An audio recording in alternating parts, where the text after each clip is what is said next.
படித்தவன் படிக்காதவன் அனைவருக்கும் அரசு வேலை தர்றேன்றனே. இன்னைக்கு கடைபிடித்தோம் கொள்வார் இல்லைங்கிற மாதிரி நான் நல்லதை சொன்னா இவன் கேட்கிறேன். எப்படி நான் தான் தர்றேங்கிறேன். மூடா சாம்சங்ல தான்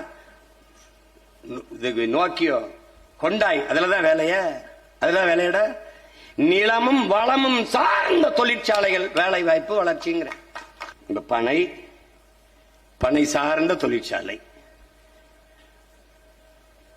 பனையில மாதிரி ஒரு பயன் தரக்கூடிய ஒரு உயிரினம் உண்டா? பனையிலிருந்து பொட்டி, பனையிலிருந்து பாய், பனையிலிருந்து நாறு, பனையிலிருந்து கட்டிலு, பனையிலிருந்து கொட்டான், பனையிலிருந்து கருப்பட்டி, பனையிலிருந்து கல்லு. என்ன உனக்கு வேணும்? கற்கண்டு, சக்கரை. அங்கங்கே தொழிற்சாலை. என் காற்று நஞ்சாகுமா? என் நீர் நஞ்சாகுமா? என் நிலம் நஞ்சாகுமா? கரும்பு 5000 ஏக்கர்ல கரும்புடா.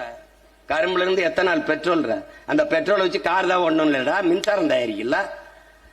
கரும்பு சக்கையில இருந்து சாப்பிடுற தட்டுட. கரும்புல இருந்து வெள்ளம், கரும்புல இருந்து சக்கரை, கரும்புல இருந்து கற்கண்டு எல்லாம் தயாரிக்கல. 5000 ஏக்கர் அங்கேயே தொழிற்சாலை. அங்கே 2000 ஏக்கர்ல தக்காளி, தக்காளியில இருந்து பழக்கூழ், ஜாம் ஊறுகாய் தொழிற்சாலை. என் தாய்க்கு எதுக்கிட்ட படிக்கிறதுக்கு ஊறுகாய் போடுறதுக்கு அவளுக்கு எதுக்கிட்ட எஜுகேஷன் போட்டுருவா. அதை சந்தைப்படுத்த என் தம்பி தங்கச்சிக்கு எஜுகேஷன் கொடுத்துருவேன். என்னடா நீ 5000 ஏக்கர்ல ஏர்போர்ட் கட்ட என் மக்கள் மறுக்கிறான்டா பரந்தூர்ல.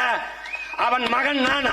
அம்மா நான் ஏர்போர்ட் கட்டல, அப்பா நான் ஏர்போர்ட் கட்டல, 5000 ஏக்கர்ல ஏறி வெட்டேன்னு கட்டா எடுத்துக்கிறா மகனே பண்ண. அதான்டா என் பத்தி என்ன காத்தால பண்ணு போயிட்டு